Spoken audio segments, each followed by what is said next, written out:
इज्जत लूट जाती।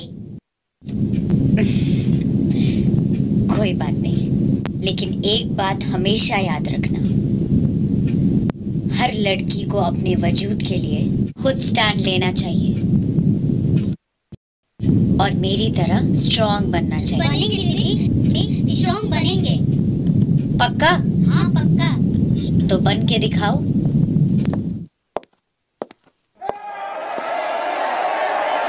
भागो रे।